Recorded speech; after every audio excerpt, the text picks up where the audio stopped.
जब जन्मे मारवाड़ में, घर अति आनंद नर नार। यह बधाई ब्रह्मांड में, त्रिगुण समित विस्तार। त्रिगुण समित विस्तार। सतयुग के बीज भूत प्रणाम। उपस्थित धर्म प्राण शिरोमणि सुंदर साथ जी, माताएं, बहनें, भाइयों, श्रावण मास बीतक कथा, श्रावण मास बीतक चर्चा। देखिए ये कथा सत्र, कथा यज्ञ, जिसमें हम सब लोग सम्मिलित हो रहे हैं, जीवन को धन्य और पावन बना रहे हैं। तो 4 युग संसार में व्यतीत होते हैं ना। सतयुग के बीज भूत, सत्य युग, त्रेता युग, द्वापर युग, कली युग। तो सत्य युग का अर्थ क्या होता है? जिस युग में लोग सभी सत्यवादी होते हैं, झूठ कोई बोलता ही नहीं है, सच सच बोलते हैं सब लोग। कितना आनंद आता होगा ऐसे युग में कि सब लोग सच बोले, कोई झूठ बोले ही ना, झूठ का उच्चारण करे ही ना। तो ऐसे युग को परम धाम के समान माना जाता है। तो ऐसे युग समय समय पे व्यतीत होता है, क्योंकि युगों का परिवर्तन जो चलता है। सभी 100% 100% सत्यवादी लोग, अगर असत्य बोलने वाले हैं तो परसेंटेज में नहीं आते हैं, बहुत कम लोग हैं, उनकी गिनती नगण्य है। और सत्यवादी लोग ही सर्वत्र छाए हुए रहते हैं। सतयुग उसको कहा जाता है, गोल्डन एज भी कहा जाता है ना उसको। फिर उसके बाद आता है त्रेता युग। जब त्रेता युग आता है तो सत्य बोलने वाले लोगों की संख्या घटने लगती है।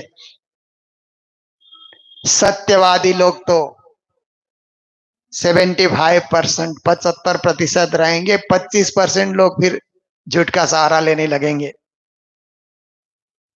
देखिए त्रेता कहते ना, 3 हिस्सा अच्छा है, एक हिस्सा धीरे धीरे क्या है कि असत्य का प्रभाव में आ रहा है, लोग ऐसे हो जाते हैं। इसीलिए प्रभु राम ने अवतार लेकर के फिर सत्य का विस्तार करना चाहा। राम राज्य क्या है? सत्य राज्य है, धर्म राज्य है, पुण्य राज्य है, उसी को राम राज्य कहा जाता है ना। हम लोगों ने राम राज्य को नहीं देखा, पर हम लोग सोचते हैं कि जिस दिन राम मंदिर का उद्घाटन हो गया, राम राज्य शुरू हो गया, ऐसा सोचना चाहिए। हमारे ख्याल से, हमारे चिंतन से, हमारे विचारों से। तो देखिए प्रभु राम ने भी त्रेता युग में सत्य की स्थापना करने के लिए संघर्ष किया। फिर उसके बाद आता है द्वापर युग। द्वापर में क्या होता है? दो दो हिस्सा, 4 हिस्सा होते हैं ना।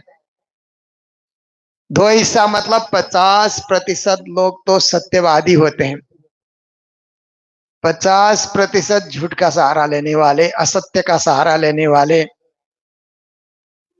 तो ऐसे समय में परात्पर पूर्ण पुरुषोत्तम श्री कृष्ण आकर के सत्य की स्थापना, धर्म की स्थापना, ज्ञान की स्थापना, अध्यात्म की स्थापना करते हैं। और उसके बाद आता है कलियुग, आयरन एज कहते हैं ना, लोहे का युग, कल पुर्जों का युग।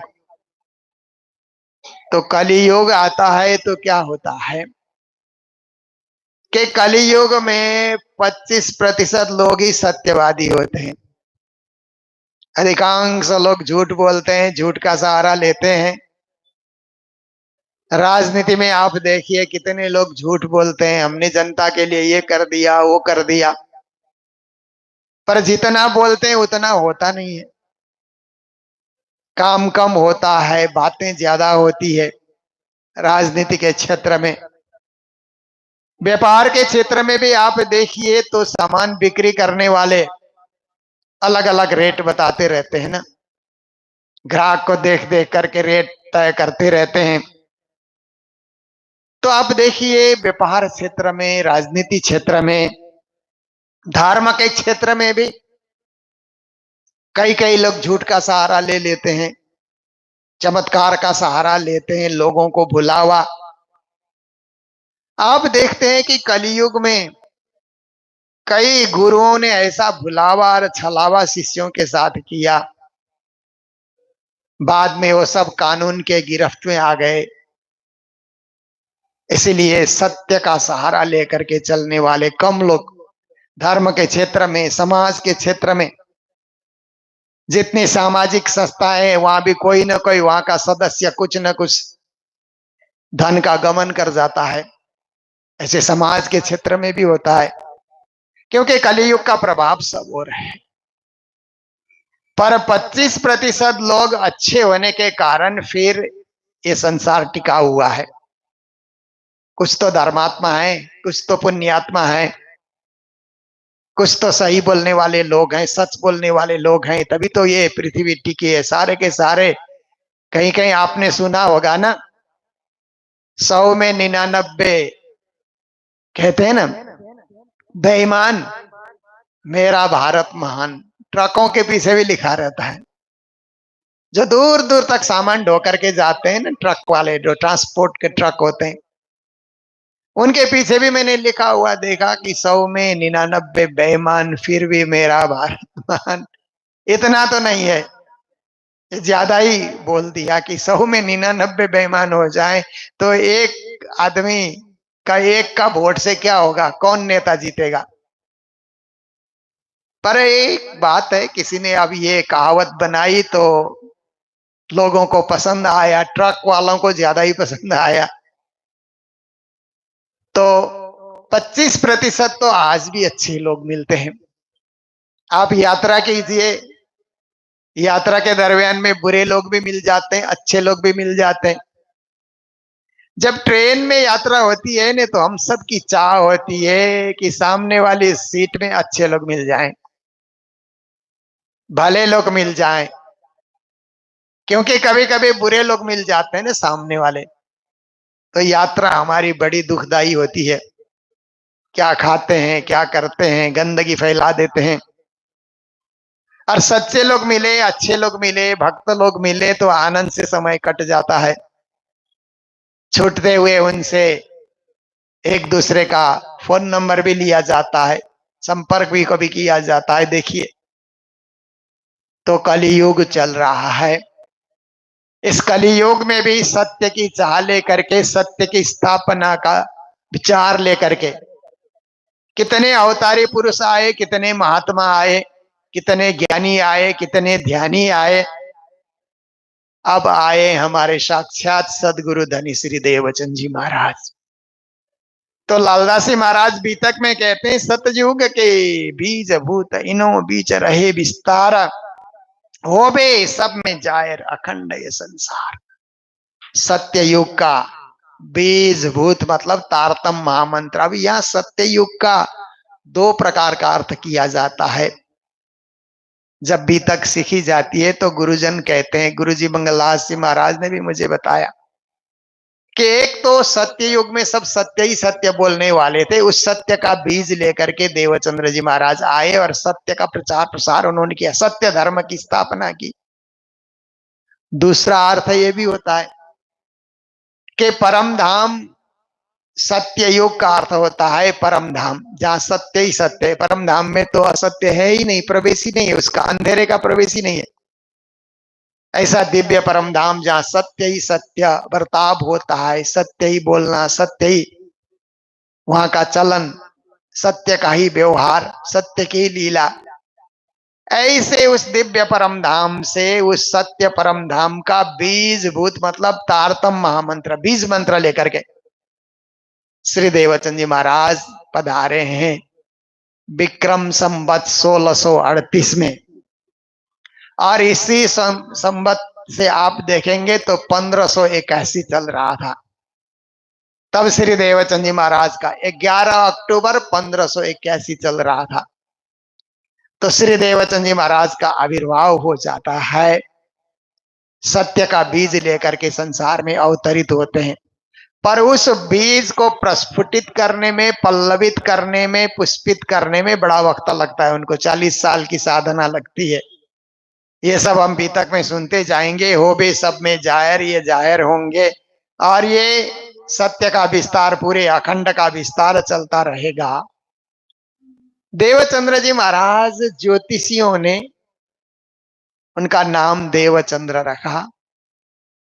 यथा नाम तथा गुणा कहते हैं ना, जैसा नाम रखा जाता है वैसे ही गुण विकसित होते हैं। इसीलिए हमारे शास्त्रकार कहते हैं कि बच्चों का नाम रखो तो धार्मिक नाम रखो, अर्थपूर्ण नाम रखना, संस्कृत परक नाम रखना।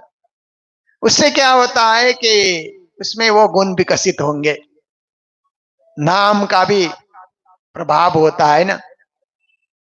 आप देखिए, कोई व्यक्ति आया और नाम उसका पूछिए, धार्मिक नाम है, गंभीर नाम है, तो ऐसे ही मन में एक आस्था का भाव जग जाता है। और छोटे छोटे आजकल नाम रखते हैं ना, टिंटू पिंटू ऐसे करके। क्या नाम है ऐसा टिंटू पिंटू बोलेगा तो आपको लगेगा क्या है, मामूली आदमी है। तो नाम हमेशा अच्छा रखना, बच्चों का नाम शुभ रखना। देखिए, गुरु जी का नाम मंगल रखा, कितना अच्छा नाम है ना। मंगल मंगल जितने बार बोलो अच्छा ही अच्छा लगता है। सुबह सुबह मंगल मंगल, अच्छा अच्छा। तो ऐसे मंगलमय नाम सदगुरु श्री देवचंद जी महाराज का नाम कितना अच्छा, देवचंद्र, चंद्रदेव। देखिए, चंद्र को देव कहा जाता है ना, जो आकाश में चंद्र है, पर हमारे सदगुरु देवचंद्र हैं। चंद्रमा की तरह आभा प्रभाव वाले, चंद्रमा की तरह चांदनी बिखेरने वाले, चंद्रमा की तरह शीतलता प्रदान करने वाले। तो देवचंद्र जी महाराज का शरीर भी शुक्ल पक्ष की चंद्रमा की भांति बड़ा होने लगा। धीरे धीरे धीरे 1 साल के हो गए। तोतली बोली बोलने से माता पिता को बड़ा आनंद आता है ना। बच्चे जब तोतली बोली में बोलते हैं बड़ा प्रिय लगता है, बार बार सुनते रहें, आकर्षक लगता है। फिर माँ पूजा में जाती हैं तो सदगुरु भी पीछे पीछे जाते हैं, क्योंकि बच्चे क्या सीखते हैं, माँ बाप जो करते हैं ना वही तो बच्चे सीखते हैं। माँ बाप पूजा करते हैं तो बच्चे पूजा सीख जाते हैं।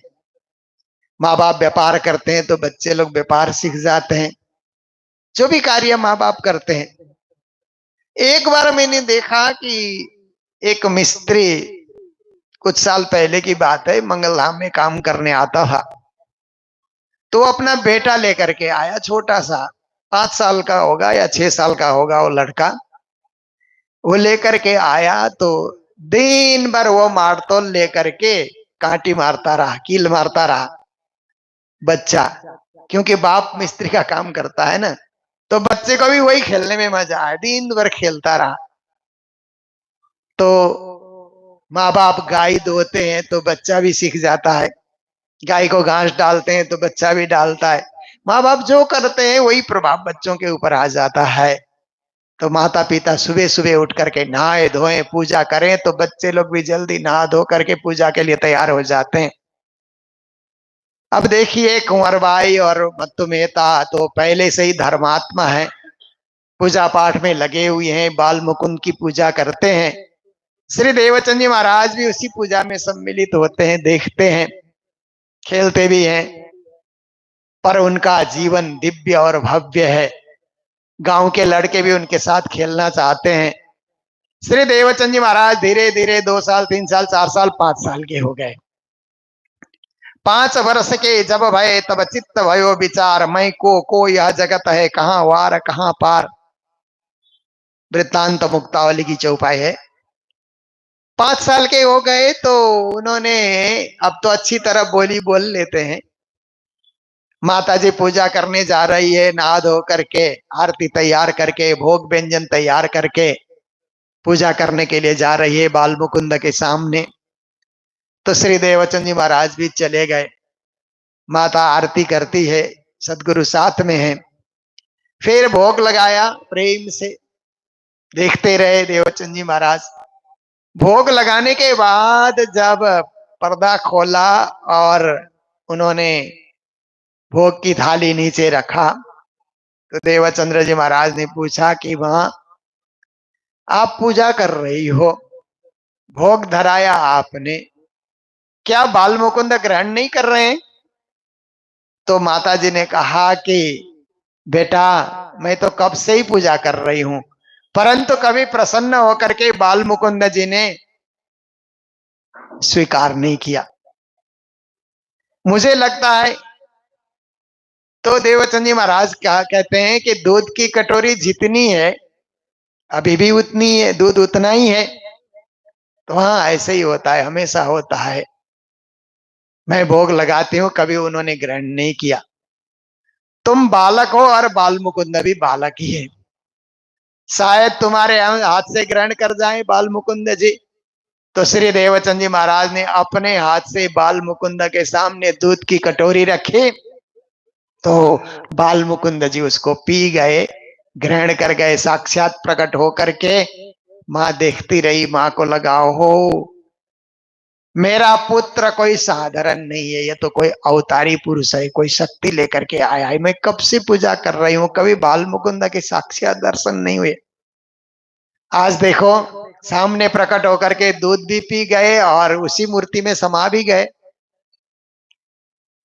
मत्तु मेहता को भी ये बात बताई गई। मत्तु मेहता कहते हैं कि ये तो चमत्कार ही हो गया घर में। पर देवचंद्र जी महाराज जब बच्चों के साथ खेलते हैं तो ऐसा लगता ही नहीं, ये ऊपर वाले की लीला है, उन्होंने ऐसी लीला की है। देवचंद्र जी तो हमारे पुत्र हैं। जैसे भैया यशोदा को, नंद बाबा को लगता था ना कृष्ण को पुत्र के समान। कोटि कोटि ब्रह्मांड के करता, जप तप ध्यान लगाए, ना जाने यह कौन पुण्य से यशोमति गोद खिलाए। ऐसे ही कौन सा पुण्य है यशोदा मैया का कि कृष्ण उनकी गोद में खेल रहे हैं? कौन सा पुण्य है कुंवरबाई का कि देवचंद्र जी उनकी गोद में खेल रहे हैं? ये पूर्व जन्म के पुण्य का ही प्रताप होता है। तो श्री देवचंद्र जी महाराज बच्चों के साथ खेलते हैं। 7 साल के हो गए, गांव के कोने कोने तक खेलने के लिए पहुंच जाते हैं। बच्चों को भी झुंड बनाकर खेलने में आनंद आता है। खेलते खेलते क्या हुआ कि गांव के नजदीक में एक मरघट, लोग जब मर जाते हैं ना तो उनको जहां जलाया जाता है, दफनाया जाता है, उसको मरघट कहते हैं ना, स्मशान घाट। वहां खेलते हुए लड़के सब पहुंचे और देवचंद्र जी महाराज भी साथ में ही है, खेले जा रहे हैं। छोटा सा एक तालाब भी था वहां पर, उसमें थोड़ा पानी था। तो खेलते खेलते शाम हो गई, संध्या काल, अंधेरा छा रहा है, पर खेलने में बच्चों को इतना आनंद आ रहा है, खेल छोड़ने का नाम ही नहीं लेते। बच्चों में तो यही होता है ना, जब खेलने लगते हैं तो कहाँ छोड़ते हैं खेल को, और खेलो और खेलो, उनको उसी में आनंद आता है। तो खेलते खेलते अंधेरा छा गया।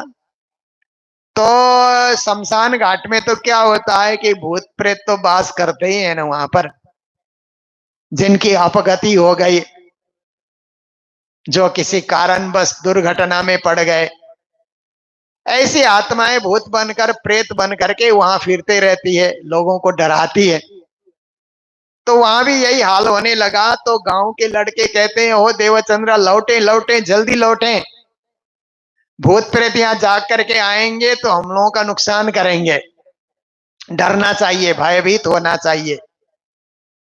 ऐसा सोच करके लड़के लोग डरने लगे। तो देवचंद्र जी ने कहा कि बालकों, भूत का हमने कुछ नहीं बिगाड़ा, तो भूत हमारा क्या बिगाड़ेंगे?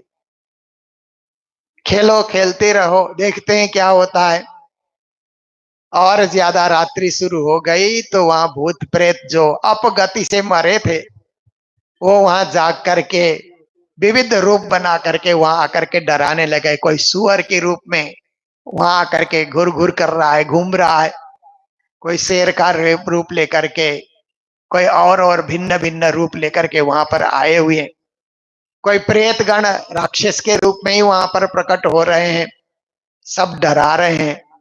सब बच्चे डर गए, भयभीत हो गए, देवचंद्र रक्षा करो, रक्षा करो। श्री देवचंद्र जी महाराज तालाब में चले गए और अंजलि भर पानी उन्होंने लिया। एक अंजलि पानी लेकर के देवचंद्र जी ने क्या किया कि सब प्रेत गणों के ऊपर पानी का छींटा डाल दिया। छींटा डालते ही सबके सब प्रेत गण मुक्त हो गए, पाप से मुक्त हो गए, पाप योनि से मुक्ति मिली उनको। देव योनि प्राप्त करके देवता का जैसा सुंदर शरीर उनको मिला।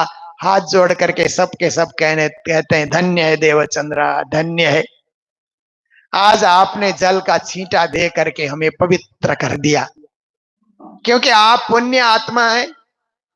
आपकी कृपा से, आपके स्पर्श से हमारा ये पाप जीवन, पापमय योनि हमारी छूट गई। आप धन्य है, आप महान है। सब देवलोक को चले गए। तो लड़के लोग भी घर घर में लौट करके आते हैं। देवचंद्र जी अपने घर लौट करके आए। सब लड़कों ने अपने माता पिता को क्या कहा कि देवचंद्र जी साधारण बालक नहीं है, उन्होंने तो प्रेतों को भी मुक्त कर दिया और बाल मुकुंद को भी दूध पिलाया। आज तो प्रेतों को मुक्ति उन्होंने दे दी। तो माँ बाप कहने लगे ऐसा हुआ, आश्चर्य की बात है। फिर तो देवचंद्र जी के दर्शन करने के लिए मत्तु मेहता के घर जाना चाहिए। गांव के सब श्रद्धालु लोग मत्तु मेहता के घर पहुंच गए, आपके पुत्र के दर्शन करना चाहते हैं। उन्होंने प्रेतों को भी मुक्ति दे दी, हमारे बच्चों ने बताया। तो सब देवचंद्र जी महाराज के घर आने लगे, घर में भीड़ होने लगी। श्री देवचंद्र जी महाराज ने सोचा ये तो भक्ति साधना में ये क्या है, एक बाधा आएगी, विघ्न बाधा। लोग इकट्ठा होने लगेंगे, चमत्कार देखना चाहेंगे, प्रसिद्धि बढ़ती रहेगी, उससे मेरी साधना भंग हो जाएगी। फिर श्री देवचंद जी महाराज ने सोचा कि ऐसा चमत्कार अब नहीं करेंगे, केवल भक्ति साधना, ज्ञान साधना, अध्यात्म साधना में ही लगे रहेंगे। तो ऐसा करते हुए श्री देवचंद्र जी महाराज जब 11 साल के हो जाते हैं, लालदास जी महाराज लिखते हैं, जब वय बरस 11वां तब मन उपजो विचार, मैं कौन कहाँ थे आइया कहाँ मेरो भरतार। 11 साल के हो गए तो मन में विचार आया कि मैं कौन और मेरे भरतार कहाँ है, मैं कहाँ से आया। कोहम कस्यास्ति संसार, मैं कौन हूं और इस संसार की रचना किसने की, रचनहार कौन है, सृष्टिकर्ता कौन है, और मेरा आना क्यों हुआ इस संसार में, ये क्या है, अनादि का प्रश्न है और बहुत बड़ा प्रश्न है। हु एम आई, सुकरात ने भी कहा था ना, सोक्रेटस ने, मैं कौन हूं। आत्मनम विद्धि, हमारे हिंदू धर्म शास्त्र कहते हैं स्वयं को जानो, स्वयं को पहचानो। इसी को प्राणनाथ जी ने, पहले आप पहचानो रे साधु, पहले आप पहचानो, बिना आप चिन्हे पार ब्रह्म को कौन कहे मैं जानो। स्वयं को पहचानना।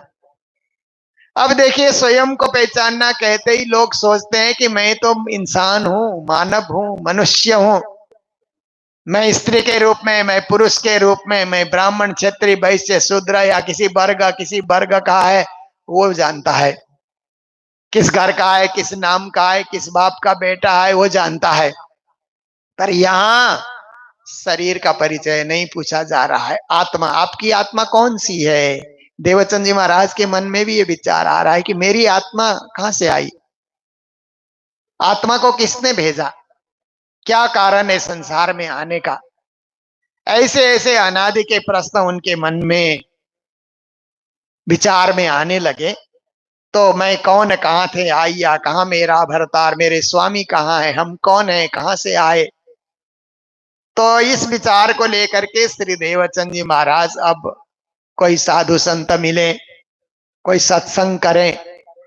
तो उन्हीं दिनों में मत्तु मेहता तो व्यापारी थे, उनको व्यापार के किसी काम में कच्छा आना पड़ा। तो देवचंद्र जी को भी साथ लेकर के आए, छोटे बालक को, 11 साल के हैं। कच्छ में आए तो देवचंद्र जी ने देखा कि उमरकोट से तो कच्छ कितना भला है, कितना अच्छा है। यहाँ तो साधु संत, मंदिर, पूजा पाठ, घंटी बजते रहती है, शंख बजते रहते हैं, साधु लोग घूमते रहते हैं, स्तोत्र का पाठ चल रहा है, कितना अच्छा है कच्छ। उमरकोट में तो पानी का बड़ा अभाव है, मरुभूमि है, वहां पर कोई साधु संत आते नहीं, नहाने को ही पानी नहीं मिलता है, तो कौन साधु जाएगा वहां पर। मंदिर भी बहुत कम, देवालय भी बहुत कम। पर पिता व्यापार करके लौट आए तो देवचंद्र जी को भी लौट आना पड़ा। तब से उनके मन में लगा कि कोई मंदिर मिले मुझे उमरकोट में। तो एक पिंगल श्याम करके बांके बिहारी कृष्ण का एक मंदिर उनको मिल जाता है। श्री देवचंद जी महाराज सुबह उठ करके लई लोटा घर से चले, दंत धावन के काज, शुद्ध आकार करके फिरे, आवे न मन में लाज। लोटा लेकर के निकलते हैं, दातोन कर लेते हैं, पहले की विधि है ना, पहले की परंपरा है शुद्ध होने के लिए। तो नहाते हैं, धोते हैं, फिर इतना कुछ होने के बाद उस मंदिर में दर्शनों के लिए जाते हैं। दर्शन ही नहीं करते हैं, वहां पर सत्संग भी करते हैं, पुजारी जी से बैठ करके सत्संग करते हैं, पुजारी जी को पूजा करते हुए देखते हैं, बड़ा आनंद आता है। तो इस प्रकार श्री देवचंद जी महाराज ने अब नियम ही बना लिया कि सुबह जाना दातोन कुल्ला करने के लिए, नहाने धोने के लिए। तो माता पिता भी सोचते हैं कि शुद्ध होकर के आ रहा है। पर इसी बीच श्री देवचंद जी महाराज उस मंदिर में जाकर के दंडवत प्रणाम भी कर लेते हैं। देखिए, मंदिर में जाकर के प्रणाम करना एक संस्कृति है, ये एक धर्म है, ये एक समर्पण का भाव है। मंदिर में जाकर के खड़े खड़े नहीं रहना चाहिए, झुक जाना चाहिए। प्रणाम करके, घुटनों के बल से हम झुके, प्रणाम करें। प्रणामी धर्म में तो प्रणाम करने से ही तो जीवन शुरू होता है। प्रणाम करेंगे तो हम राज्य के करीब होते हैं। श्री देवचंद जी महाराज उस मंदिर में जा करके प्रणाम करते हैं प्रेम से। देखिए, प्रणाम करते हुए भी कितना समय लगाना, कम से कम 10-15 सेकेंड तो लगना चाहिए, सिर झुका रहना चाहिए। कुछ लोग वो चिड़िया चोंच मारती है ना, ऐसे फट से झुकेंगे, फट से खड़े हो जाते हैं। तो मैं उनके लिए कहता हूं कि आपने प्रणाम करके सिर झुकाया तो राज्य महाराज ऐसे हाथ खोल करके आशीर्वाद आपके सिर में रखेंगे, इतना तो टाइम देना चाहिए ना राज्य को। जब राज्य हाथ बढ़ाने लगेंगे तो आप सिर ही उठा देंगे, तो क्या आशीर्वाद मिला आपको फिर। इसलिए जरा सा 5 सेकेंड 10 सेकेंड, हो सके घर में ही है तो 20 सेकेंड लगाइए। अब मंदिरों में औरों को भी टाइम देना पड़ता है, इसलिए मंदिर में इतना समय नहीं हो पाता। पर मंदिर खाली है तब तो आप थोड़ा झुकाइए, सिर झुकाइए, राज्य का आशीर्वाद लीजिए, राज्य के चरणों में प्रणाम, श्यामा जी महारानी के चरणों में प्रणाम, ऐसा भाव लेकर के मूल मिलावे के सिंहासन में राजश्यामा बैठे हैं। देखिए, इस बार मूल मंदिर में हम लोगों ने कैसे राजश्यामा के स्वरूप को बसाया है ना। राज्य स्वयं विराजमान हो गए, हम लोग कौन बसाने वाले हैं, राज्य स्वयं आकर के विराजमान हो गए अपने सिंहासन में। तो दर्शन करके उनके चरणों में प्रणाम, श्यामा जी के चरणों में प्रणाम, और उन दोनों का आशीर्वाद, मेहर, उनकी मेहर, उनकी कृपा हम ग्रहण कर रहे हैं, ऐसा भाव लेकर के सदगुरु महाराज बड़े मेहनत से प्रणाम करते हैं। और एक प्रणाम होता है साष्टांग दंडवत प्रणाम, कहते हैं ना। साष्टांग, 8 अंग से जमीन का स्पर्श करते हुए, दंडवत मतलब जैसे दंड गिरता है ना, लाठी गिरता है, ऐसे लंबे होकर के प्रणाम करना, उसको सर्वश्रेष्ठ प्रणाम कहा जाता है। सर्वस्व समर्पण, कुछ अपने पास रखा ही नहीं, उसके लिए प्रमाण मिलता है। उरसा शिरसा दृष्टया मनसा वचसा तथा कराभ्यम पादाभ्यम जानुभ्यम प्रणामो अष्टांग उच्यते। तो देखिए, जब साष्टांग प्रणाम किया जाता है, साष्टांग, तो उसमें क्या होता है कि आप प्रणाम करेंगे तो आपकी छाती से भूमि का स्पर्श हो, आपका सिर से भी भूमि का स्पर्श हो, आंख से भी भूमि का स्पर्श हो, कान से भी हो, वचन से भी हो, हाथ से भी हो, पांव से भी हो, घुटन से भी हो, भूमि का स्पर्श। ये 8 अंगों से भूमि का स्पर्श होकर के दंड गिरने की तरह लंबे होकर के हम प्रणाम करते हैं, उसको प्रणाम साष्टांग उच्चते, अष्टांग से किया हुआ प्रणाम माना जाता है। ये पूर्ण प्रणाम है, परिपूर्ण प्रणाम है, पर सबका शरीर साथ नहीं देता है ना। जो बीमार हो जाएंगे, बुढ़े हो जाएंगे, कहीं ना कहीं पाँव में कमर में कहीं दर्द शुरू हो जाता है, तो इसे प्रणाम नहीं किया जाता। तो घुटनों के बल पे भी कभी कभी प्रणाम नहीं होता, तो सिर झुकाइए पर भक्ति से, भाव से। शरीर तो झुकेगा ही, परंतु मन को भी झुकाना है, बुद्धि को भी झुकाना है, विचारों को भी झुकाना है, विवेक को भी झुकाना है, और राज्य का आशीर्वाद लेना है। श्री देवचंद जी महाराज वहां दंडवत प्रणाम करते हैं, फिर परिक्रमा करने निकल जाते हैं। मंदिर की परिक्रमा करना देखिए, मूल मंदिर में थोड़ा परिक्रमा का अभाव था ना पहले, क्योंकि उस समय आधा में गुरुजी ने स्कूल चलाया इस मंदिर में, आधा में मंदिर व्यवस्थित गुरु महाराज ने किया था। पर अब जो मूल मंदिर बना है तो परिक्रमा की पूरी जगह है। तो श्रावण में तो हमारे कई सुंदर साथ कई माताएं परिक्रमा करती है ना, श्रावण की परिक्रमा होती है। 5 करें, 7 करें, 11 करें, 21 करें, 108 करें, खाली समय में परिक्रमा करें। और अपने बहुओं को, बेटियों को, बेटों को भी भेजें कि जाओ मंदिर जाओ, परिक्रमा करो, प्रसाद लेकर के आओ। तो बचपन का जो संस्कार होता है वही जीवन में काम आता है, वही फलदायी होता है। तो आप भी परिक्रमा करें, मंदिर में आकर के परिक्रमा करने से पूरा फल मिलता है।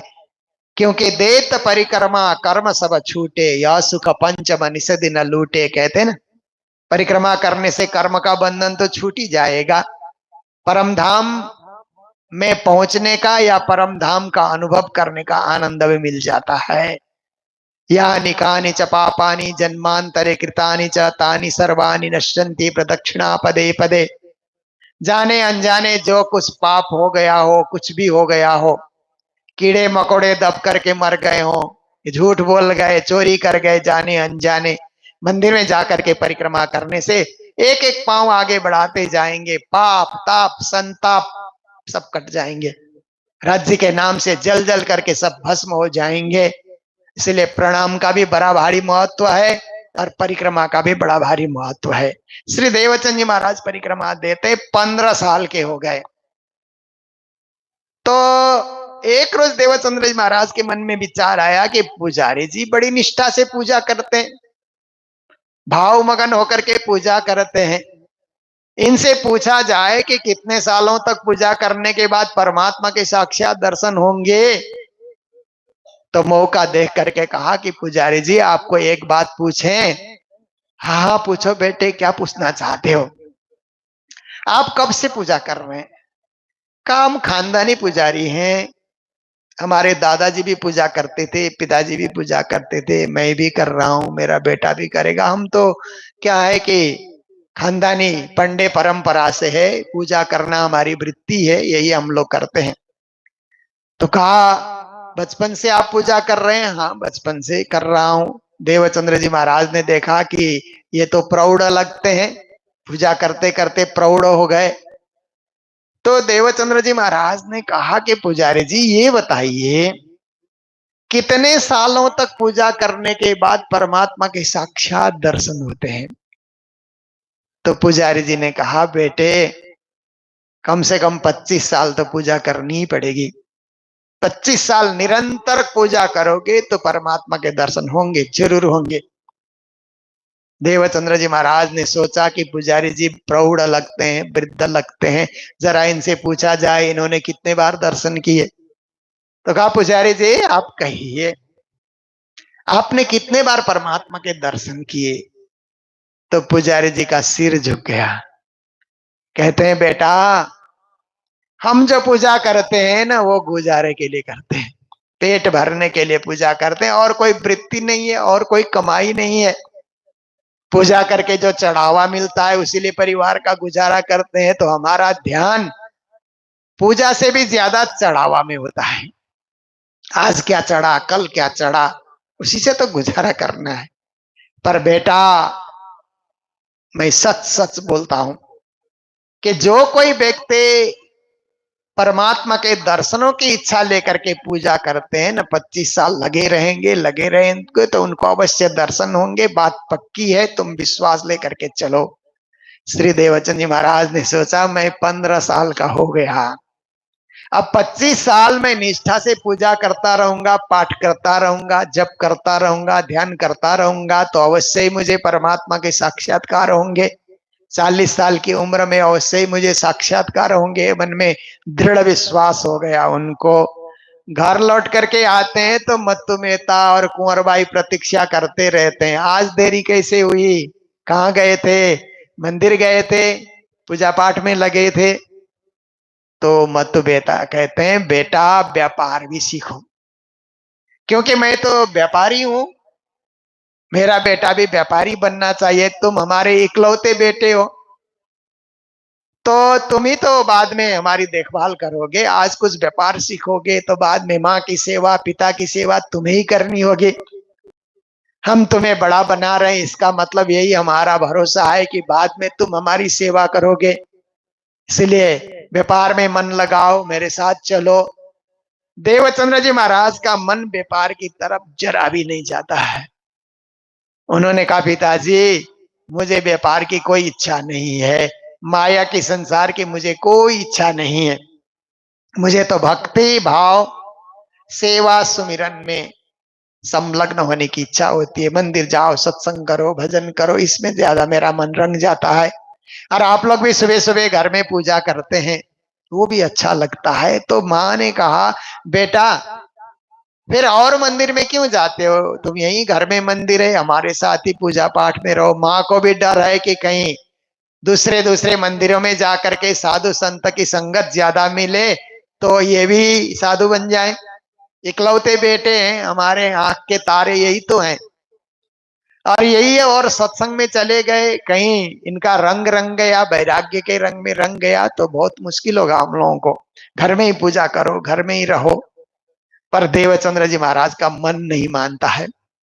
वो तो कैसे भी मौका देख करके कहीं भी साधु संत पुजारी पंडित मिले तो सत्संग के लिए पहुंच जाया करते हैं और सत्संग का आनंद लेते हैं। तो मत्तु मेहता ने गांव वालों को भी बुला करके एक दिन समझाया, पर देवचंद जी महाराज को उनकी बात अच्छी नहीं लगती है, वो सुनना भी पसंद नहीं करते हैं।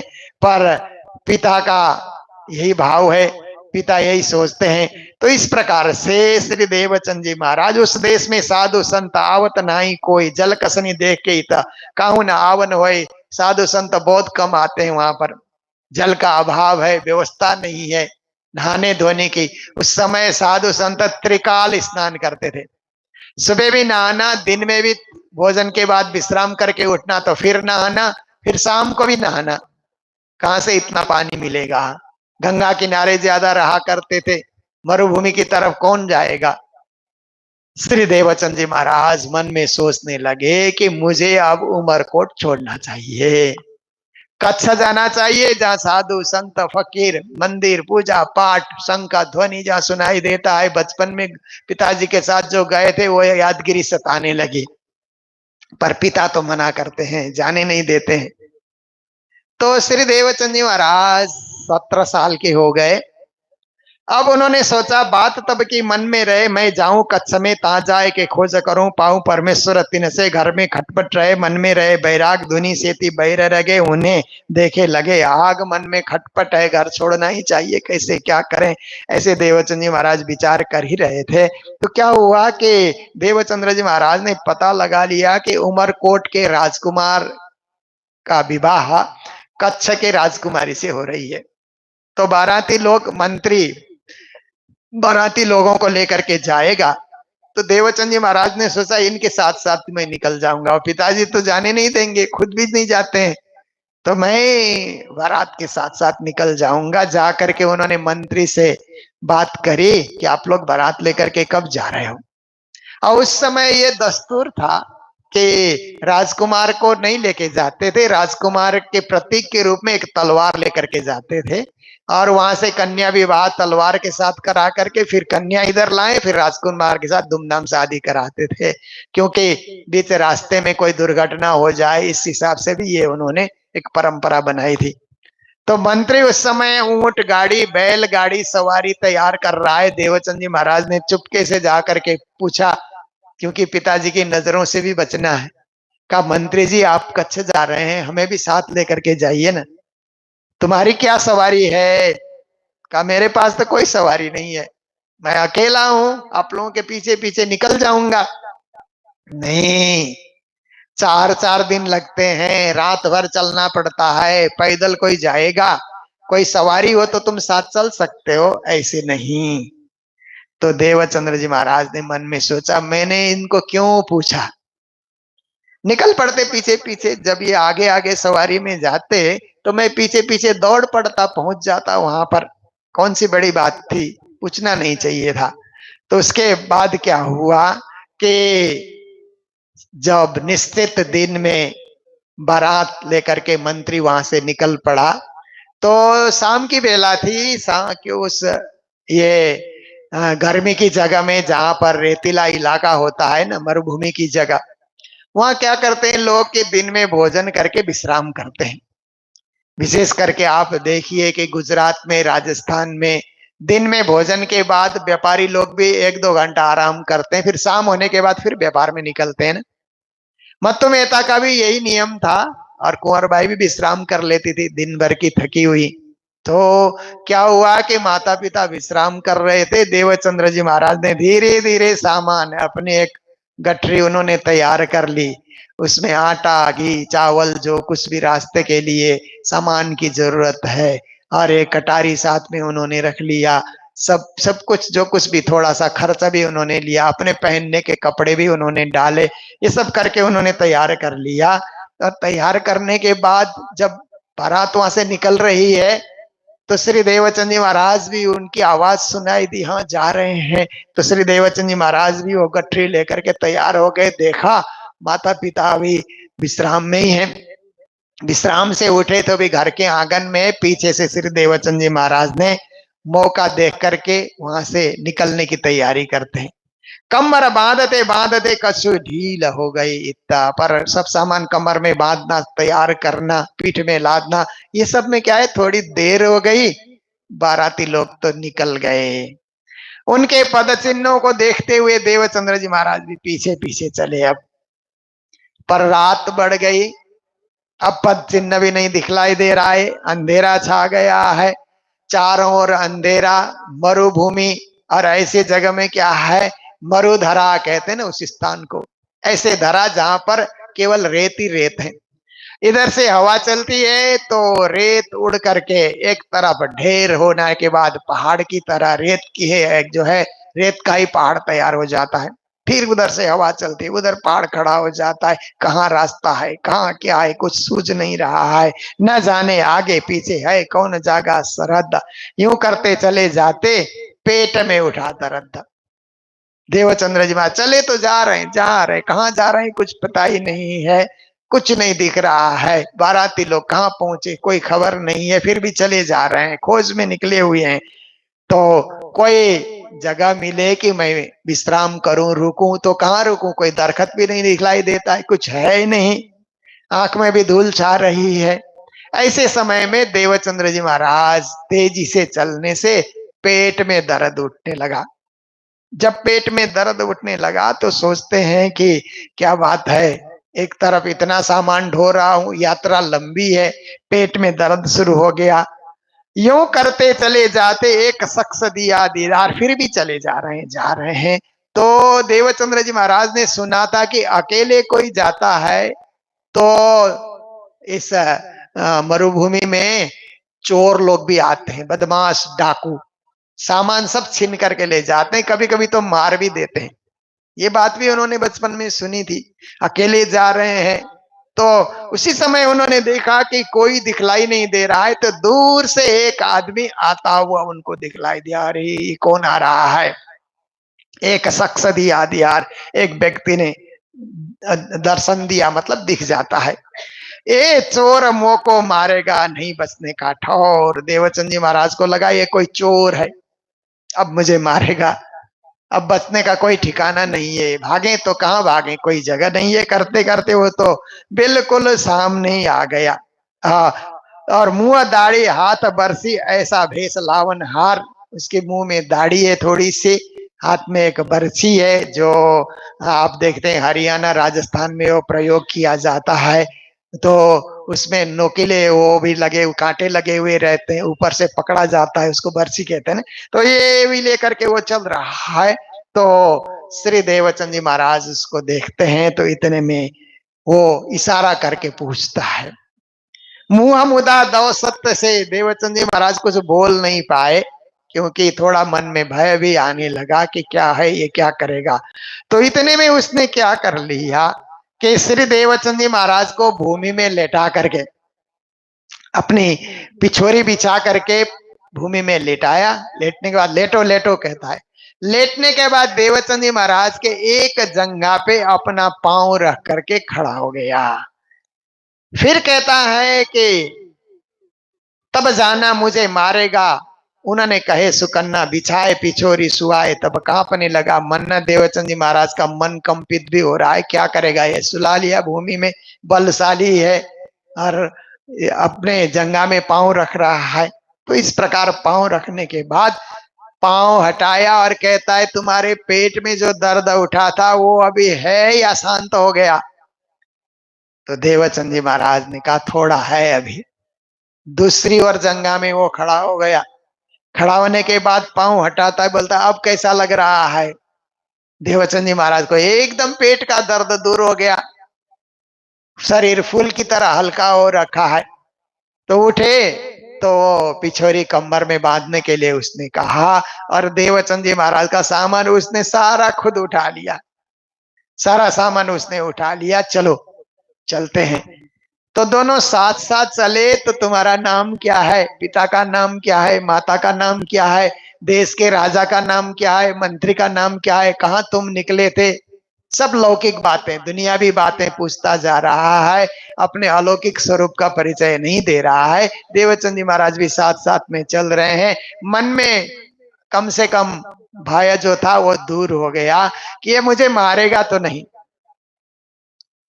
पर एक बात है कि इसको घर में कोई नौकर चाकर की जरूरत रही होगी, इसलिए मेरा सामान भी उठा लिया, मुझे भी साथ लेकर के चल रहा है। तो बंदी खाने रख के करावे गुलाम, हो सकता है कि मेरे को बंदी बना करके जीवन भर अपनी गुलामी कराते रहे, चाकरी कराता रहे, ऐसे भी हो सकता है। तो एक विचार है। फिर इस प्रकार से वो सामान लेकर के चल रहा है। तो फिर उस जगह खड़े फिर पूछा कि तुम क्यों निकले घर से? मैं तो परम तत्व की खोज में निकला हुआ हूँ, कच्छ जा रहा हूँ संत साधु संतों की सत्संग करने के लिए। अच्छा, बहुत अच्छी बात है। किसके साथ निकले? बारात के साथ निकले हैं, पर वो आगे चले गए, मुझे कुछ पता ही नहीं चल रहा है। तो एक जगह रात भर चलने के बाद एक जगह उस आदमी ने खड़ा किया, देवचंद जी महाराज को, कहता है कि वो पिछोरी जो तुमने कमर में बांधी है मुझे लौटा दो, और ये गठरी अब तुम ढो, अपनी गठरी खुद उठाओ। इतना कहने के बाद कहने लगा कि ऐसे उंगली दिखा करके कहते, देखो सामने देखो, जिन बाराती लोगों के पीछे तुम निकले थे ना, वो वहां देखो अपने दिन भर विश्राम करने के लिए डेरा डंडा बांध रहे हैं। अब दिन भर ये लोग वहां विश्राम करेंगे, आराम करेंगे, भोजन बनाएंगे, खाएंगे पिएंगे, फिर शाम होते होते ये लोग यात्रा में निकलेंगे कच्छ जाने के लिए, ऐसी व्यवस्था होती है। तो देखो तुम पहचानते हो? ऐसा करके उंगली निर्देश किया। तो देवचंद जी महाराज का ध्यान उस तरफ चला गया। जब पीछे लौट करके देखते हैं तो उतने में वो व्यक्ति अंतर्धान हो गया। बोलो कृष्ण कन्हैया लाल की। न जाने किस भेष में वाह मिलते हैं भगवान, कहते हैं ना, परमात्मा किस भेष में मिलते हैं कुछ पता नहीं। श्री देवचंद जी महाराज पीछे लौट करके देखते हैं तो जिसने मेरी पिछोरी उठाई थी, जिसने मेरी गोठरी उठाई थी और पिछोरी मुझे बांधने दिया था, वो कहाँ चला गया? अभी तो यही था, बात कर रहा था, अब कुछ नहीं दिखलाई दे रहा है, अंतर्धान होगा। श्री देवचंद जी महाराज इधर उधर नजर दौड़ा करके देखते हैं, है ही नहीं। तब उनके मन में पछतावा हुआ कि जिसकी खोजी में मैं निकला था वो मुझे मिल भी गया, परंतु मैं नहीं पहचान सका। पर एक बात मन में दृढ़ हो गई, कि जहां कहीं मैं अकेले चलूंगा और परेशानी में रहूंगा, विपत्ति में रहूंगा, तो वो मुझे सहायक सहायक बन करके सहायता करने के लिए जरूर आएगा। ये बात पक्की हो गई। फिर अपनी गठरी लेकर के बाराती लोगों के पास जाकर के पहुंचे तो सबने पहचाना, हो देवचंद्र, कैसे आए? कोई सवारी भी तो नहीं है आपके साथ। मंत्री भी कहता है कैसे आना हुआ?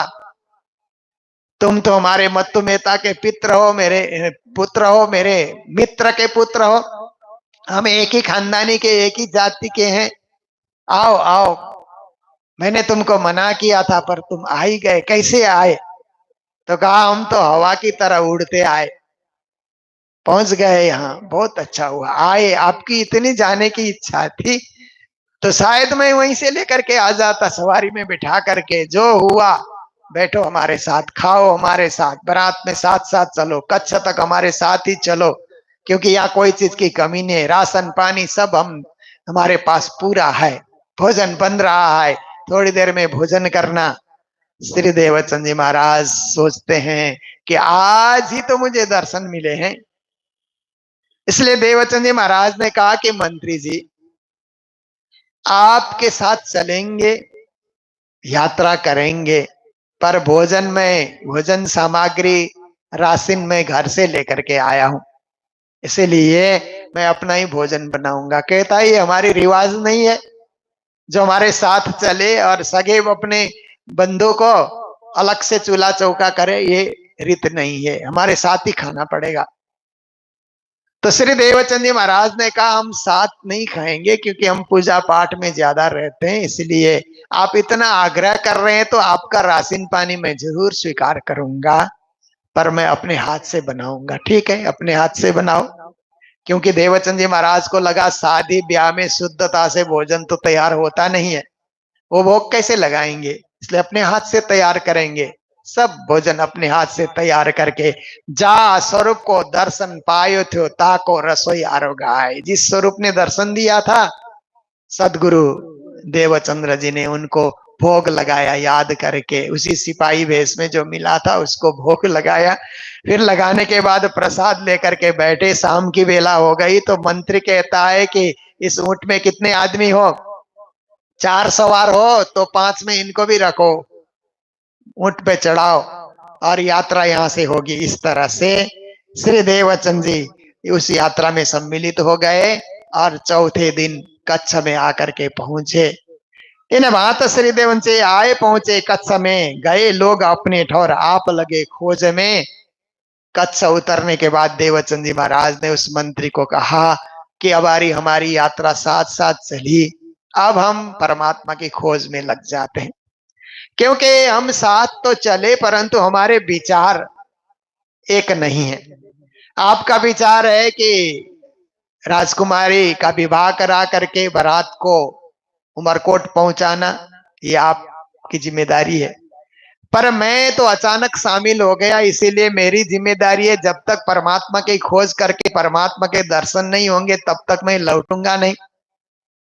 इसलिए यात्रा एक साथ हुई, फिर भी हमारी एक अलौकिक यात्रा है, इसीलिए हम उसमें सम्मिलित होते हैं। ठीक है, जैसे तुम चाहो, जैसे तुम करो। देवचंद जी महाराज वहां कच्छ के मंदिरों में जाने लगे, बड़ा आनंद आया। अब माता पिता रोकने वाले हैं नहीं, चुपचाप उनको बिना बताए निकले हुए हैं। और माता पिता को बड़ी चिंता हो गई, पूरे उमरकोट में ढूंढ ढूंढ करके परेशान हो गए, कहाँ चले गए इकलौते बेटे, कुछ कहा भी नहीं, क्या बात है, सब और ढूंढ रहे हैं।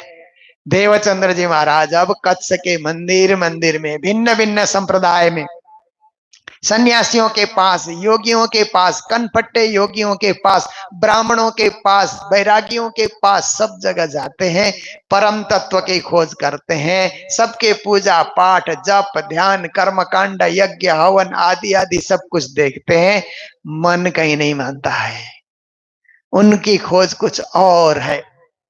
तो एक जगह सन्यासियों से मुलाकात हो गई तो कनफट्टे योगी भी मिले, वो तो जरे आडंबरी थे, राजगुरु भी कहलाते थे।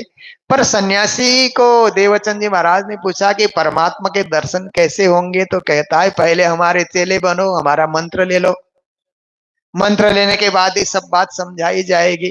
क्या पक्का परमात्मा का दर्शन होगा? जरूर होगा। सन्यासी का विश्वास करके उन्होंने उसका मंत्र भी ले लिया। लेने के बाद कुछ दिन जप किया पर मन नहीं माना, तो वहां से भी निकल गए ब्राह्मणों के पास। फिर एक बार तो एक मस्जिद में मुल्ला बांग पुकार रहा था, अजान पढ़ रहा था, वहां भी सदगुरु पहुंच गए। उसको भी पूछा, ब्राह्मणों को पूछा, बैरागियों को पूछा, पर जिस खोज में देवचंद्र जी महाराज निकले हैं उनको उस खोज का कोई जवाब दे ऐसा कोई गुरु, ऐसा कोई साधु, ऐसा कोई सन्यासी उनको नहीं मिला। तो इस तरह से श्री देवचंद जी महाराज 4 साल तक कच्छ के चप्पे चप्पे में भटकते रहे और सब जगह उन्होंने खोजी की, पर कहीं मन मानता नहीं है। कोई के दिन तहां रहे फेर चले जागा, और बड़े डिम्ब कनफट्टे चले गए तिनके ठौर, सब जगह वो जा रहे हैं। तो फिरते भुज नगर आए 3 शहर में। 4 साल के बाद भुज नगर, कच्छ का एक प्राचीन शहर, वहां देवचंद जी महाराज जाकर के पहुंचे। फिरते भोजनगर आए 3 शहर में, ता हरिदास जी रहे भाई सोबत 3 से, वहां पर गुरु हरिदास जी रहते थे। ये हरिदास जी कौन थे कि मत्तु मेहता के भी गुरु थे। पहले तो ये उमरकोट के मंत्री थे ये हरिदास जी, और उस समय अकबर का समय था, तो वो टैक्स बुझाने के लिए भुज नगर से वो चले गए थे, दिल्ली दरबार चले गए थे। वहां जाने के बाद उन्होंने टैक्स बुझाया और थोड़े दिन वृंदावन भ्रमण करने के लिए गए। बचपन से पूजा पाठ करते थे, 12 साल वृंदावन में ही रह गए। और उस समय उन्होंने वृंदावन में बांके बिहारी के उपासक गुरु हरिदास जी से भी मिलन हुआ, उनके भी दर्शन किए। हितहरि वंश करके दूसरे राधा वल्लभ संप्रदाय के उपासक थे, उनसे भी मुलाकात हुई, उन दोनों के साथ रहे। और हितहरि वंश से राधा वल्लभी संप्रदाय का मंत्र भी उन्होंने ग्रहण किया, और वहीं से वो बाल मुकुंद और बांके बिहारी के वस्त्र की पूजा लेकर के उमरकोट आए। चल करके आने के बाद उमरकोट का राजा बोलता है कि हरिदास जी आप तो मेरे मंत्री थे, अब संत बन करके आए, साधु बन करके आए, पूजा पाठ में लगे। आपके जैसा मंत्री मैं 12 साल से ढूंढ रहा हूं, कोई मिला नहीं, अब दोबारा मंत्री बन जाइए। जोर लगाने लगा। तो हरिदास जी ने कहा कि मैं अभी भक्ति के रंग में रंग गया, मैं दोबारा मंत्री नहीं बनूंगा, मैं पूजा पाठ में ही रहूंगा। नहीं, आपको बनना ही होगा, आपको मैं बना करके रहूंगा। तो वो भी उमरकोट छोड़ करके कच्छ भुज आकर के पूजा पाठ किया करते थे। और उन्हीं दिनों में जब उमरकोट में थे तो मत्तु मेहता ने उनको गुरु बनाया था, पिता के भी गुरु। उन हरिदास के पास देवचंद जी महाराज आकर के पहुंचे। 4 साल खोजी करने के बाद जैसे ही मुलाकात हुई तो हरिदास जी कहते हैं, ओह देवचंद्रा, 4 साल से कहां भटक रहे हो, कहां घूम रहे हो? तुम्हारे पिताजी हर साल यहाँ ढूंढने आते हैं, किसी को बिना बताए घर से निकल गए। तुम्हारी माँ रो रही है, परेशान है बेटे खोने के उसमें, इसलिए आ गए मेरे पास। तो अच्छा ही किया आपने, कम से कम मेरे पास तो आ गए। इसलिए अपनी माँ को चिट्ठी लिखो, मैं सकुशल हूं, गुरु हरिदास के पास हूं, ऐसा करके चिट्ठी लिखो। उन्होंने आने जाने वाले यात्री के साथ चिट्ठी तैयार की और उमरकोट भेज दिया। तो मत्तु मेहता तो परेशान थे ही अंदर से, पर कुंवर भाई को उन्होंने कहा था कि वो गुरु हरिदास जी के पास कुछ सीख रहे हैं, पढ़ रहे हैं, अध्ययन कर रहे हैं, अध्ययन करने के बाद लौट करके आएंगे, तुम शांति से रहो, ऐसे आश्वासन दिया था।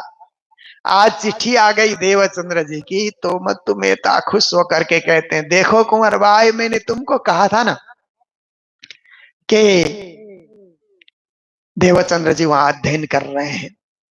देखो आज चिट्ठी भी आ गई। तो चिट्ठी आने के बाद फिर क्या होता है कि उस समय श्री देवचंद्र जी महाराज की चिट्ठी पढ़ करके कुंवर बाई भी गदगद हो गई, मत्तु मेहता भी। और मत्तु मेहता फिर बुलाने के लिए आए, पर हरिदास जी की सेवा में देवचंद जी संलग्न हो गए थे। हरिदास जी की पूजा पाठ विधि देख करके उनका मन मान गया, यही हम खोज रहे थे, ऐसे ही गुरु की हम तलाश कर रहे थे। देखो ये निष्ठा से सब कुछ करते हैं, दिखावा कुछ नहीं है, आत्मा से समर्पित होकर के भक्ति कर रहे हैं, पूजा कर रहे हैं और कृष्ण भक्ति की कथा सुनाते हैं, यही तो मुझे चाहिए। मत्तु मेहता आकर के कहते, बेटा लौटो, माँ रो रही है, साथ चलोगा? नहीं पिताजी, हम नहीं चलेंगे। तो गुरु हरिदास ने कहा मत मेहता जी, 4 साल के बाद मुश्किल से वापिस आया है, पकड़ में आया है और मेरे साथ साथ भक्ति मार्ग में लग चुका है, इसको जबरदस्ती मत करो। अच्छा ये है कि आप भी उमरकोट को छोड़ करके यहीं आ जाओ, कुंवर बाई को भी लेकर के आओ, आप लोग भी यहीं रहो, देवचंद्र जी भी यहीं रहेंगे, हम भी यहीं हैं, हम सब यहीं रहेंगे, क्या रखा है उमरकोट में। तो मत्तु मेहता चले गए, जो कुछ भी बिक्री होता था करने के बाद कुंवर बाई को भी लेकर के आए। एक मकान उन्होंने ले लिया, वहां पर मत्तु मेहता कुंवर बाई रहते हैं। हरिदास जी की आज्ञा हुई कि देवचंद्र तुम भी माँ बाप के साथ रहो, उनकी इच्छा है, तुम इकलौते पुत्र हो, रात्रि को माँ बाप के साथ विश्राम करो और दिन भर मेरे मंदिर में आना, पूजा पाठ जप ध्यान जो तुम्हारी इच्छा है सेवा में संलग्न रहना, माँ बाप को भी नहीं रुलाना चाहिए। तो देवचंद जी महाराज ने कहा हे गुरुदेव, जैसे आप आदेश करते हैं उसी का हम पालन करेंगे। तो इस तरह अब श्री देवचंद जी महाराज गुरु हरिदास जी की संगत में लगे हुए हैं और संगत करते करते क्या होता है कि गुरु हरिदास जी से मंत्र भी ग्रहण कर लेते हैं। मात्र मंत्र नहीं, उसके बाद फिर क्या होता है कि घर में पूजा पधरावनी की तैयारी भी होती है। आदि आदि होते हुए आगे बढ़ करके बीतक की कथा, श्री देवचंद जी महाराज को कृष्ण के साक्षात दर्शन हो करके घूंघरी का प्रसाद भी मिलता है, पर ये कल का प्रसंग रहेगा। आज का प्रसंग, क्योंकि हम तो समय से चलते हैं ना, हमारे ऑनलाइन श्रोता जितने आप यहाँ सुन रहे हैं ना, उससे ज्यादा ऑनलाइन में बैठे हुए हैं और वे भी समय से सब कुछ सुनना चाहते हैं। तो लगभग 1 घंटा 1.25 घंटा हम लोग बीतक की चर्चा करते हैं। सभी ऑनलाइन श्रोताओं को भी हार्दिक बधाई देते हुए, और कुछ सुंदर साथ जो नजदीक के, दूर वाले तो आ पाएंगे नहीं आ पाएंगे, पर जो नजदीक सुंदर साथ हैं, अगर मूल मंदिर में बीतक सुनने के लिए और मंगल धाम में भी बीतक सुनने के लिए आप लोग इच्छा रखते हैं, तो 2 दिन के लिए 4 दिन के लिए जो नजदीक नजदीक सिलीगुड़ी, दार्जिलिंग, सिक्किम, डुवर्स में रहते हैं, किसी भी सुंदर साथ की इच्छा हो जाए हमारे ऑनलाइन श्रोताओं के, तो आप लोग यहाँ करके 2, 4, 10 दिन यहाँ रुक करके जितने आपके सुविधा हो उस हिसाब से यहाँ रुक करके बीतक आप सुन सकते हैं। आपका भी हार्दिक स्वागत करते हैं, सबको निमंत्रण करते हैं। और कालिंपोंग में वे अलग अलग झुंड में जो श्रद्धालु भक्तजन यहाँ पर रहते हैं, हमारी हार्दिक इच्छा है कि अलग अलग झुंड को भी हम लोग यहाँ आमंत्रण करें कि वे लोग भी यहाँ आ जाएं और थोड़ी देर यहाँ पर कथा भी सुने और प्रसाद भी लेकर के जाएं। तो उन लोगों से भी हम संपर्क करेंगे, श्रद्धालु महानुभावों से आप लोग भी संपर्क करके बुलाएं, क्योंकि ये तो एक जागो और जगाओ, ये ऐसा उत्सव है। इतना सुंदर मंदिर गुरु जी की कृपा से, राज्य जी की कृपा से हमारे सामने बनकर तैयार हुआ। इसको सुशोभित करना, इसको भरना और इसको व्यवस्थित करना, ये जिम्मेदारी हम सबकी है। हम इस जिम्मेदारी को बखूबी इसको पालन करें और इसको अच्छा से अच्छा सुंदर, इससे कालिंपोंग का एक सुंदर एक केंद्र मंगल धाम तो है ही, ये भी मूल मंदिर के रूप में इसी तरह सबके बीच एक सुख शांति और समृद्धि देने वाला स्थान बने, यही भाव रखते हुए आज के प्रसंग को विराम देने जा रहे हैं। चौपाई दोहराते हुए प्रसंग को विराम देते हैं।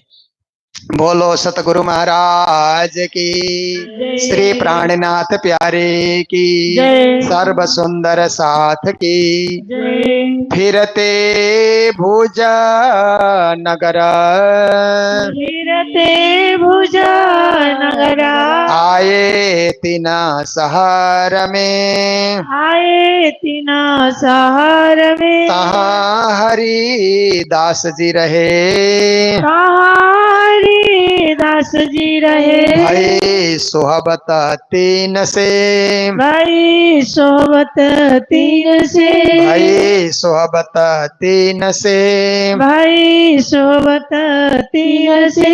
बोलो श्री प्राणनाथ प्यारे की, श्री सद्गुरु महाराज की, श्री धाम के धनी की जय। प्रणाम। पिया तुम हो देसी कीजियो में, अर्ज करूं मेरे पियो जी, हम जैसे तुम जीना करो मेरा, तड़प तड़प जाए जीव जी, जीव रातो जी वे मेरे दिल की प्यास जी, तुम बिना मैं किन सुख पिया, तुम मेरे आस जी,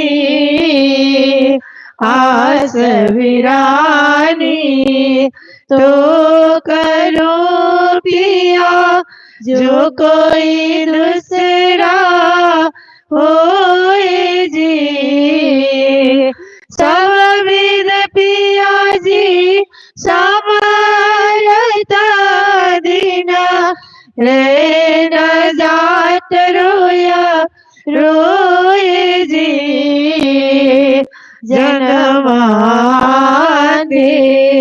जो माओते सो तुम देखते कीजिए, जब तुम आप देखा होगे तब देखे नैना पार, ए पुकार पिया सुन के, दिल करो जीन जी, चिन चिन कवरा लीजियो मैं, अरज करूं दुला हीन जी, एती अरजा मैं तो करूं जो आड़ी भई अंत राय जी, सो आड़ी अंतराय टाल के दुला लीजिए कांटल गाय जी, कांट लगाए कांट सो प्रिया, कीजिए सभी लास जी, वालनी जाई श्री इंद्रावती पिया, कदमो राखो पास जी, तुम दुल्हा में दुल्हीन पिया, और न जानो बात जी, इश्क सो सेवा करो पिया, सबंगो सा चात जी, सदा सुखदाता दामदनी में, कहा कहूँ इन बात जी, श्री महामति युगल स्वरूप परवारी, अंगना बलि बलि जात जी, सदा सुखदाता दामदनी में, कहा कोई न बात जी, श्री मामति जुगल स्वरूप परवारी, अंगना बलि बलि जात जी, पिया तुम तैसे कीजियो में, अर्ज करो मेरे पियो जी में, अर्ज करो मेरे दानी जी। बोले श्री प्राणनाथ प्यारे की जय। पूरन ब्रह्मा ब्रह्म से न्यारे आनंद खंड अपार शिव सनकादिक आदि किंचित शेषन पावत पार अगम जानिक निगम कहावे खोजी खोजी पछहारे जानी के मूलधनी अंगना परे सोगर आए हमारे श्री ठाकुरानी जी सखियन सुधवाला ले के संग पधारे त्रिगुण पास के फन परे ते सोपानवारे वरवारी जाऊं मैं अपने पिया पर सोवा मुख नावे मारा बलजीनी सिंहासन आसन बैठारो श्री छत्रसाल गुण गावे सिंहासन आसन बैठारो श्री छत्रसाल गुण गावे श्री महाराज गुण गावे आरती करो सुंदर वाला जी ने गिरी मारी हरिहर के हार सन माए मारा वाला ताल मृदांग झांझार यंत्र बाजे सखिया निरत करे और गाए मारा वाला जीनु सुंदर वदन सुहाय मनो कई सोवानो नहीं पार हाय सब सखिया कहे अपने वाला जिन ऊपर तन मन जीव करूं बलिहारी सतगुरु सुंदर स्वरूप जुगल दोई ऊपर श्री मामती जाय बलिहारी सतगुरु सुंदर स्वरूप जुगल दोई ऊपर श्री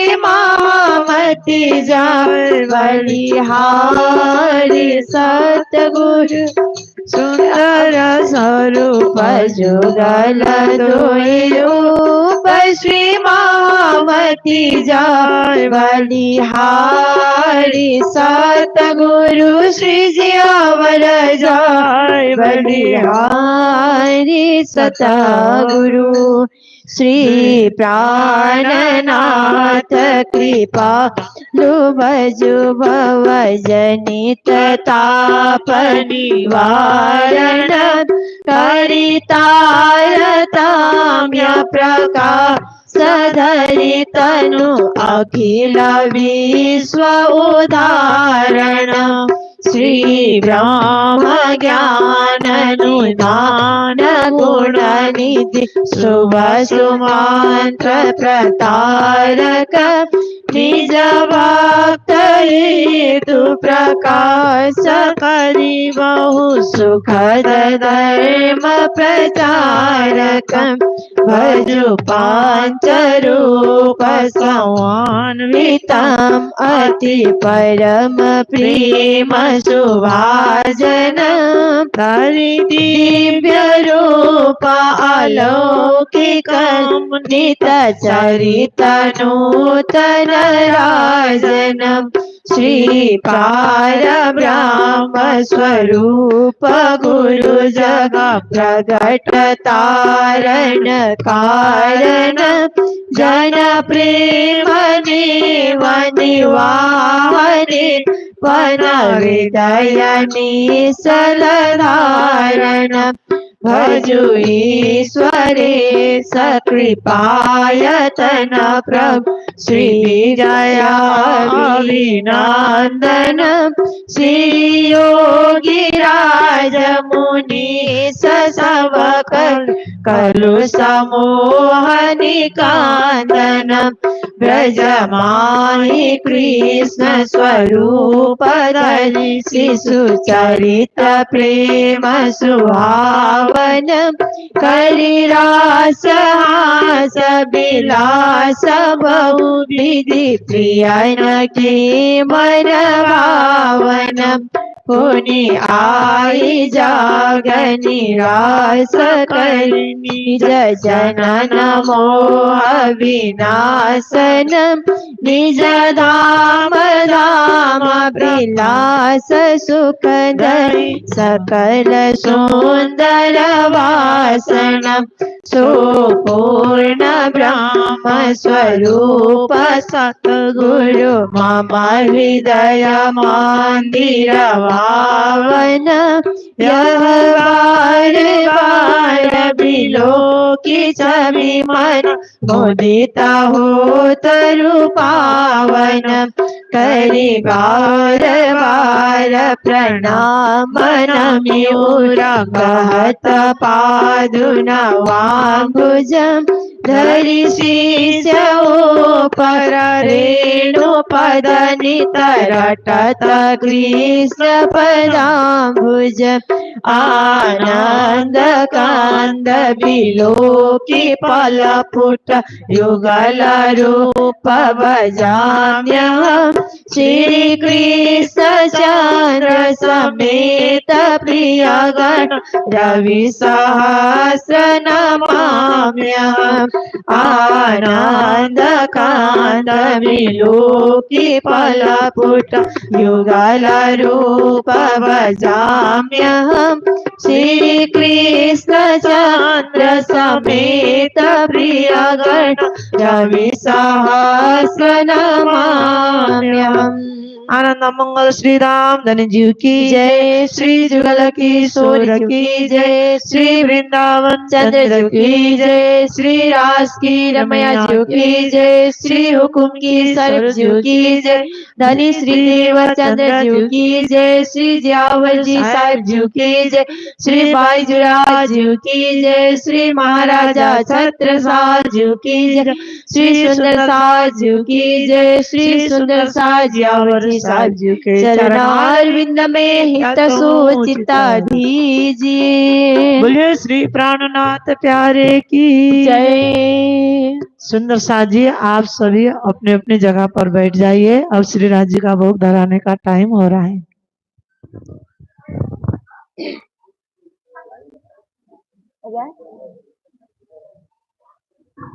सच्चिदानंद गुरुदेव की जय।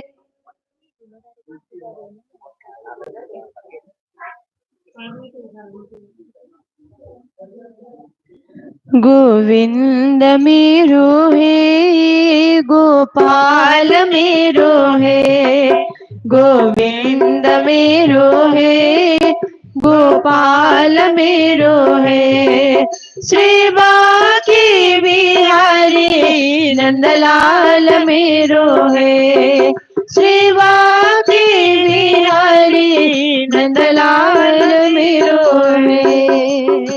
बोले श्री प्राणनाथ प्यारे की जय। आओ जी मन मोहन प्यारे, आओ जी मन मोहन प्यारे, सुख सब दीजे वाला, सुख सब दीजे, दीजे कृपा पिया जानकी अपने, कीजिए कृपा पिया जानकी अपने, भोजना जयाती जे वाला, भोजना जया कीजे। रसिकर मंदिर माही पधारे हंसकर मंदिर माही पधारे कृष्णोदक नवराए वाला कृष्णोदक नवराए नवला किशोर किशोरी सुंदर नवला किशोर किशोरी सुंदर आसन ऊपर सोआए बाला आसन ऊपर सोआए शोभा चंदन अतर गजा शोभा चंदन अतर गजा केसर कुम कुम लाए वाला केसर कुम कुम लाए चरचे युगल रसवीरे चरचे रूप युगल रसवीरे बनिता चौर गाए वाला बनिता चौर गाए सकला पाक बहु व्यंजन ताने सकला पाक बहु व्यंजन ताने मेवा मधुर मिठाई वाला मेवा मधुर मिठाई सतरस स्वाद रसोई रुचि की सतरस स्वाद रसोई रुचि की थाला संजोय सखी लाई वाला थाला संजोय सखी लाई रसिका राज सुंदर वर श्यामा रसिका राज श्री राम धनी श्यामा रसिका राज श्री श्यामा रसिका राज श्री पूर्ण ब्रह्म श्यामा रसिका राज श्री सतगुरु साहेब श्यामा रसिका राज श्री पातों स्वरूप श्यामा रसिका राज श्री सुंदर वर श्यामा आरोग्य रुचि की वाला आरोग्य रुचि की श्री जमुना जला कनक कचोरे श्री जमुना जला कनक कचोरे प्रीतम प्यारी पीजे वाला प्रीतम प्यारी पीजे करके भोजन उठे आचार्य के करके भोजन उठे आचार्य के से जाऊ पर धनी आए वाला से जाऊ पर धनी आए कपूरा कस्तूरी सुवास की बीड़ी कपूरा कस्तूरी सुवास की बीड़ी आरोग्य मन भाए वाला आरोगे मन भाए नाना रंग प्रेम रस विलसता नाना रंग प्रेम रस विलसता सुंदर सब सुख दीजे वाला सुंदर सब सुख दीजे नागर नवल नागरी श्री महामती नागर नवल नगरी श्री महामती ध्यानव रंग रस दीजे वाला ध्यानव रंग रस दीजे नाना रंग प्रेम रस विलसता नाना रंग प्रेम रस विलसता सुंदर सब सुख दीजे वाला सुंदर सब सुख दीजे नगर नवल नगरी श्री महामती नगर नवल नगरी श्री महामती ध्यानव रंग रस दीजे वाला ध्यानव रंग रस दीजे वाला ध्यानव रंग रस दीजे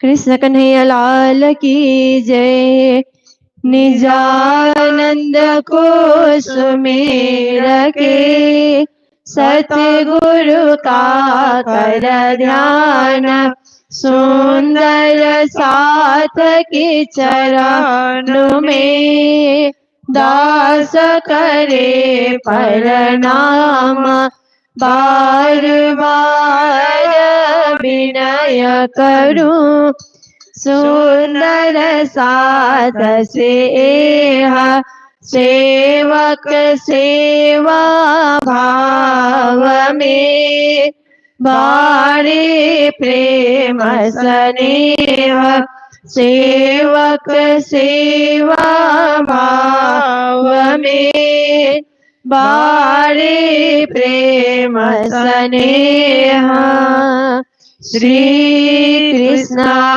सच्चिदानंद पार ब्रह्मा पूर्ण परमात्मा श्री कृष्ण सच्चिदानंद पार ब्रह्मा पूर्ण परमात्मा श्री कृष्ण सच्चिदानंद पार ब्रह्मा पूर्ण परमात्मा श्री कृष्ण सच्चिदानंद पार ब्रह्मा पूर्ण परमात्मा श्री कृष्ण सच्चिदानंद पार ब्रह्मा पूर्ण परमात्मा इसी नाम को भज भज के सदा सुख लियो हे आत्मा इसी नाम को भज भज के सदा